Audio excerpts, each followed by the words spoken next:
Hey everyone, okay, so today I'm going to be doing a makeup reaction video again, and this time it's going to be with the glamorous Joan Collins. And this was from the 80s, has to be the 80s, with Michael Parkinson doing the interviewing off camera. So let's make a start. Bottle with any colour and sling it on. So I mix this because I want to get something that's the same colour. And I just throw it on like that. So intimate boudoir secrets, these, aren't they? Yes. Nobody's ever seen this. The naked face. The unadorned face. That's why I'm putting it on as quickly as possible. The naked face, right? So she does have on eye makeup here, but naked face nonetheless. Face, yes. Eyes, maybe not so much naked. I don't have the... Do women generally put too much makeup on, do you think, Joan? Yes, I think most women don't know how to do makeup. They sell it. I mean, there's billions of different things sold in all the different stores, but there's no sort of way of telling you actually how to put it on. So you have all these products, some of which are really good, but you don't know how to do it. And that's what I think my book's about. You can actually see as well that her makeup table that she has is very few products there, and it looks really reminiscent of Way Bandy and how he would say to set up a makeup table with just the bare necessities, and it looks really similar to that. It just, you know, back then you didn't have all of these same kind of products that we have now. I told you how to do it step by step.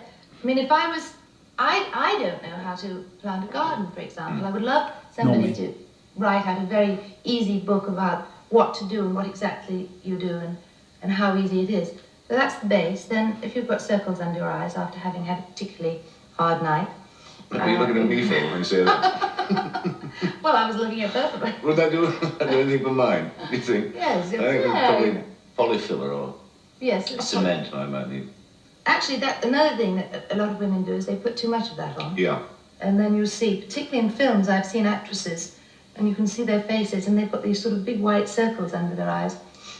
100% right, and this is back in the 80s. But her concealer there is very light, but it's also probably something to do with the lighting, and I bet you when she's finished playing with it, it's going to look fantastic. Then, maybe she has finished. Getting some colour in now.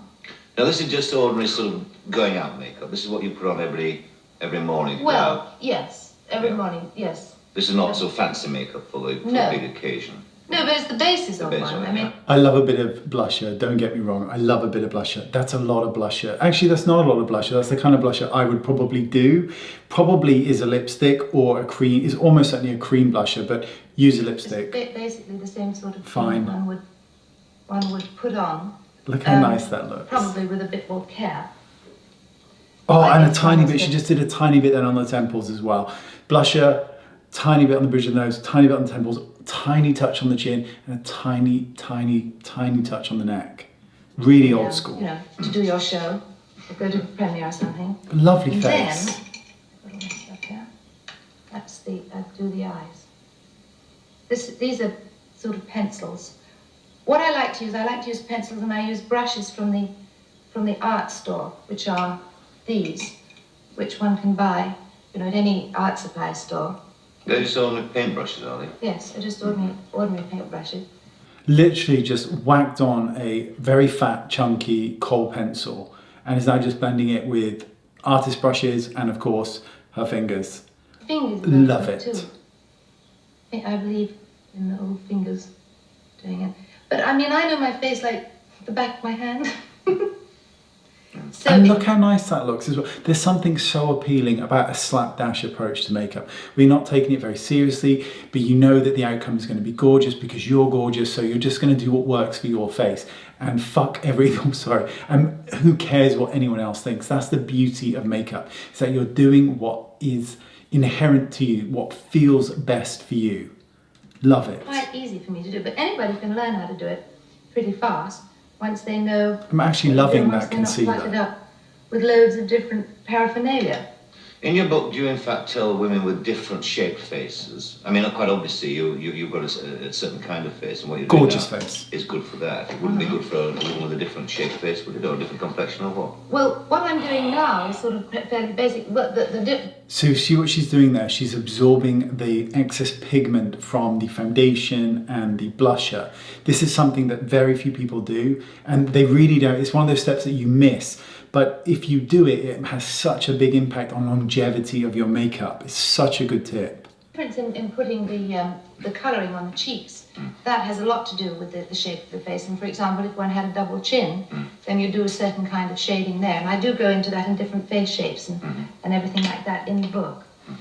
Now I put I love that which is desk. the really messy part. And I put lots of this on, because if it's going to stay on all day, then it has to. Well, you know, you do this, don't you? Baking 1980 style. That's an tip for me. That's a lot of It doesn't powder. take as long as Oh, I this. love it. Wait, And this does not take. I'm very fast. So, of course, it looks like she's dumped her entire face into a bag of cocaine, but there is something incredibly. I love powder. Now, a lot of people hate it.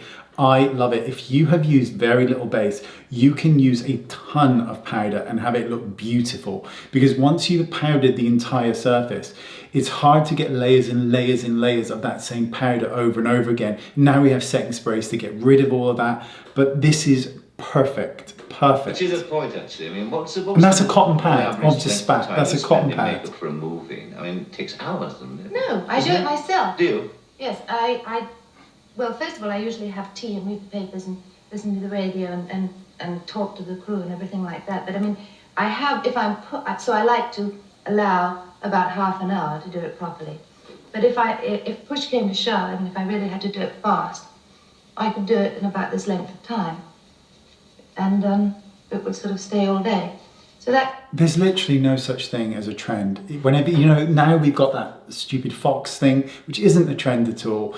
It's just another ridiculous name made up in order to make you believe that there's something new out there. Of course there isn't, because Mario Didivanovic, Kevin Aqua, Priscilla Ono, they've all been doing that exact same thing. Patrick Tar, they've all been doing it. They haven't been calling it Fox Eye or whatever it is. It's, you know, I hate trends because there's no such thing anymore. All that is true is the classics, which is to create the most beautiful face that you have. base, and then I do the detail. Details. That's like... Oof. This is where you need a steady hand. So I think the majority of people, women then, even though they may use makeup for all their lives, I suppose, not a lot of them really understand what they're doing. Would that be? I think Your they attitude? understand what...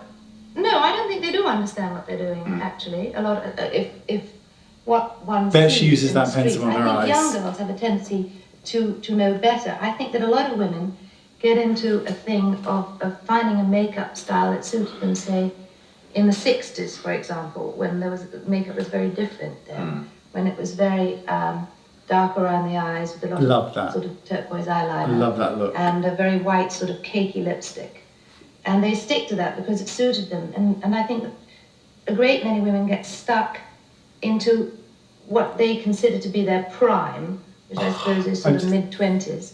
And they... I'm loving that eye. I'm thinking now that I should get out all my kohl pencils and start playing around again. That is spectacular. Not a single powder eyeshadow on there yet.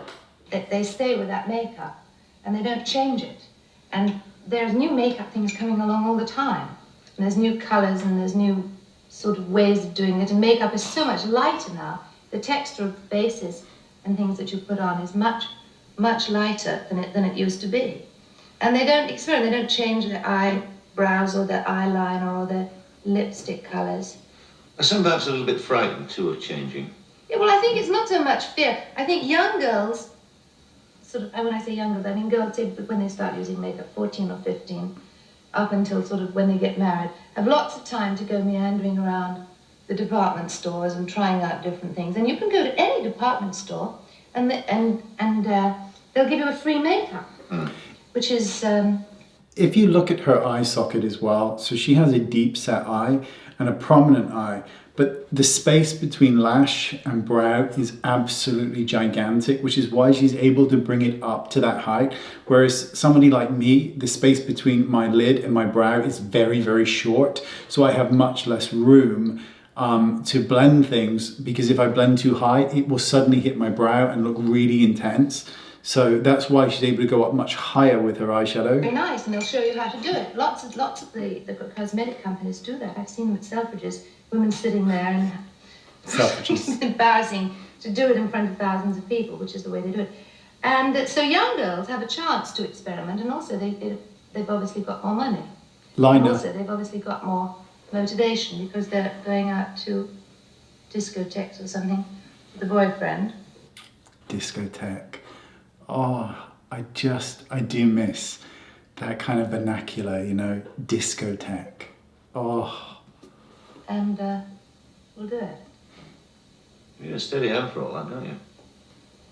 Well, I wasn't on the booze too much last night. I need a steady hand for this. I can't talk now. I have You to can't, talk all right. under my lips. You should watch it, you'll pout. Say both. This is a red lip with a dark eye. You should go for it. Wolverhampton. That's another pencil, is it?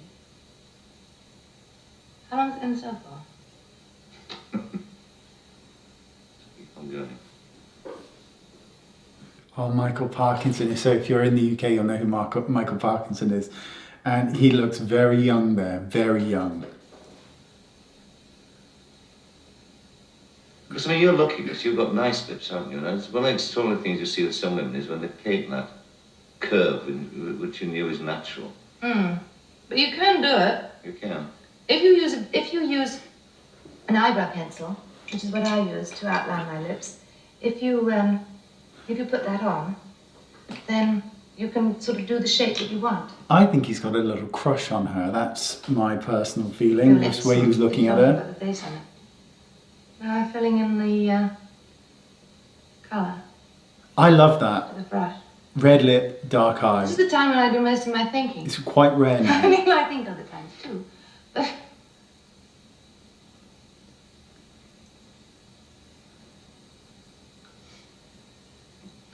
right, only two more things to do. Gorgeous. There what? Mascara, which you do the top and the bottom. And Oh, I love it's great it. to do this under the hairdryer, actually. It makes them all stick up.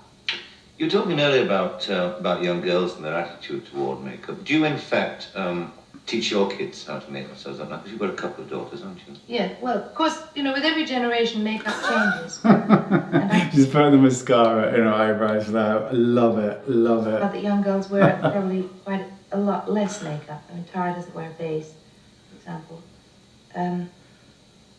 Oh, I love it. Basically, I think what it is if you know your own face and you've got to experiment and really work out what looks the best, and that you have to do by yourself or with a friend.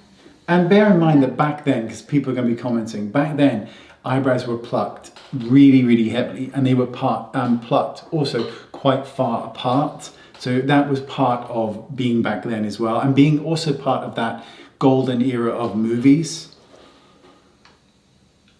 And you can find out what makes you look the best. Have you ever made a really dreadful mistake? Just a tiny bit more blush. How do you mean? Well, that you use so much should absolutely be no good. It's so worth pointing out that she's angling the blusher. She isn't actually going under the cheekbone. I know a lot of people may think that. She isn't. She's angling the blusher, called a sculpting blush technique. Just done a video on it, oddly enough. And I love the effect of it. It didn't suit you. Oh, yes. You look hideous. Yes, but it Yes. wasn't me that did it. Who was It was a makeup person. Was it really? And blusher on the forehead. And she actually went right into the center of the forehead as well. Because makeup people, a lot of the times, I hope I'm not offending any, but because it's their profession, they think that they, you know, sort of know better than one, and so they always want to sort of change your look. Makeup people always want to get their hands on me and change me. Mm-hmm. They want to change my makeup and change the way I look. I don't know why, because I think basically it looks all right. So there it is. C'est fini. So, Basically, I think it looks all right. I think you look absolutely fantastic. And I love that attitude. The way she said that, basically, I think I look all right. I love that. I love that. Love When that. was that? well, 2 hours. No, it wasn't. Don't be No, so it was very quick. It mean. was about fun. It was remarkable, actually. Now, that's the base, then, of course. Yes, that's It was sort of- going out. It's to the street beautiful. or Yes. whatever. Yes. So what would you do It is if you were beautiful. going to be interviewed? Say, become in my show. What would you do then? Lots more. Would you? Yes. Well, I might put some of this gold on. Go. Mm. Now, this could fall all over my face and be a utter disaster. With a brush. Because gold is, you see? What I mean? Oh, beautiful. Sort of Nefertiti. Yes. A bit there. I really should have. I didn't bring enough brushes. And put some up there. Just And then slapping it I'll put some on. purple on too. Well, on your eyes. Yes. I'll make my eyebrows dark first of all. Because I remember the lights on your show. They look pale.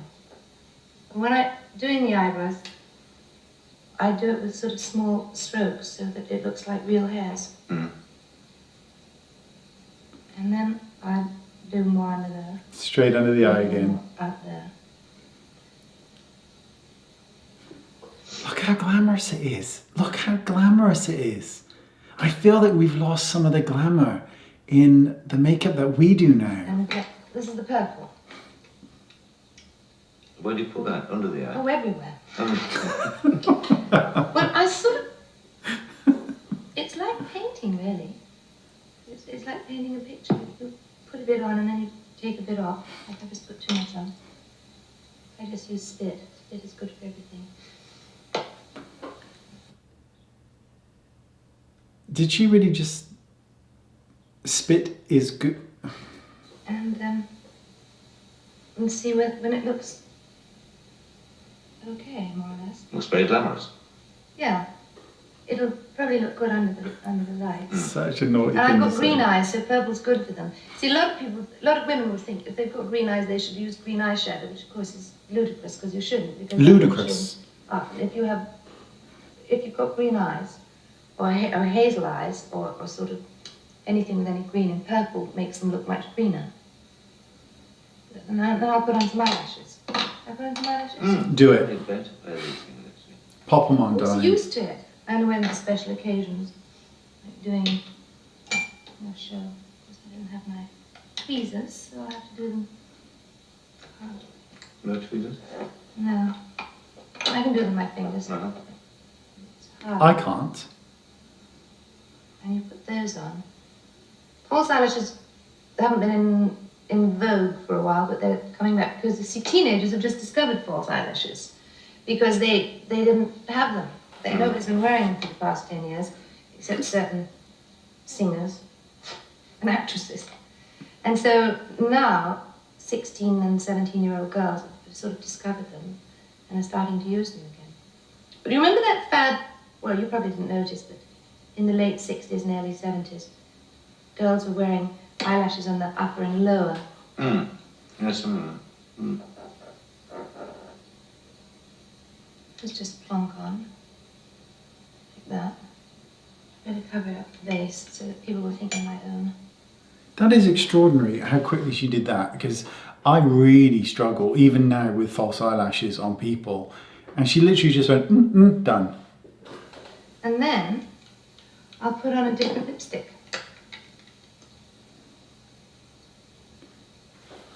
Why? Because that's more evening. That's Yes, well, this is more glamorous for